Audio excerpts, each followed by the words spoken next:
My name is Takuya Ishikawa. I'm a gastroenterologist working at Nagoya University Hospital in Japan. It's my great honor to introduce our recent study published in Endoscopy. The title of our article is Usefulness of EUS-guided fine needle biopsy for the diagnosis of autoimmune pancreatitis using a 22-gauge Franseen needle.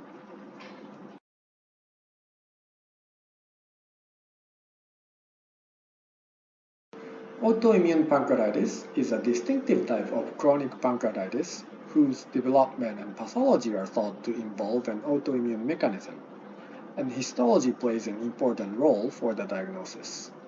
However, according to the International Consensus Diagnostic Criteria, EUS-guided tissue acquisition is not included as a method for histological diagnosis. In fact, our previous study investigating the usefulness of EUS-FNA with a conventional 22-gauge needle showed that its sensitivity in definitively diagnosing autoimmune pancreatitis was only 7.9%. Meanwhile, several reports have suggested the usefulness of EUS-guided fine needle biopsy, which is called EUS-FNB, using new core needles for pancreatic tissue acquisition. In the present study, we aim to investigate the usefulness of EUS-FNB with one such needle, a Franseen needle, for the diagnosis of autoimmune pancreatitis.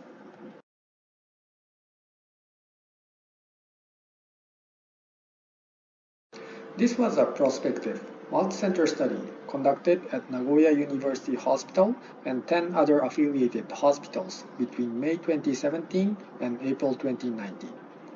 Finally, 56 patients who radiologically suspected to have autoimmune pancreatitis were enrolled in the analysis.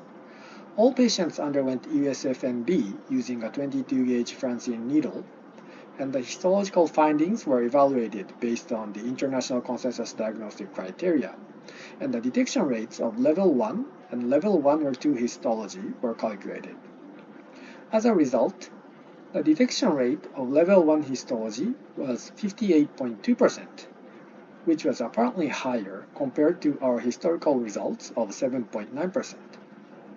In addition, the detection rate of level 1 or 2 histology was 92.7%, which was a quite high number.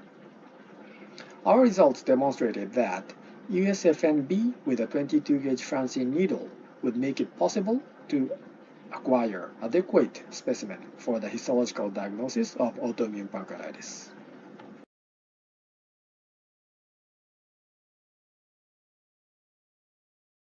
One important issue for correctly diagnosing autoimmune pancreatitis is the proficiency of the pathologist. Because of its relatively new concept, some of the histological features may be difficult to recognize even for the pathologists specialized in pancreatobiliary diseases. We think that the learning curve does exist for the pathologist.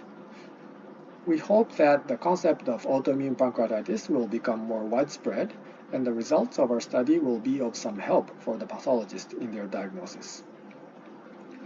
Up until now, two subtypes have been recognized in autoimmune pancreatitis, namely type 1 and type 2, which show different histological and clinical characteristics. There are regional differences in these subtypes, and it is known that most of the cases in Japan are type 1. In fact, only one case was suspected to have type 2 autoimmune pancreatitis in the present study. Therefore, it is not clear whether type 2 autoimmune pancreatitis can be histologically diagnosed based on the samples obtained by EUS-FNB, and a further study will be required to address this question.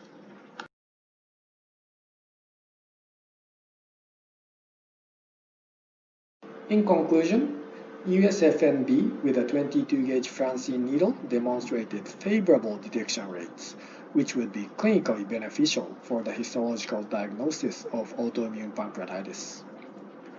We are deeply grateful to all the participants and co-authors for their help with this study. Thank you.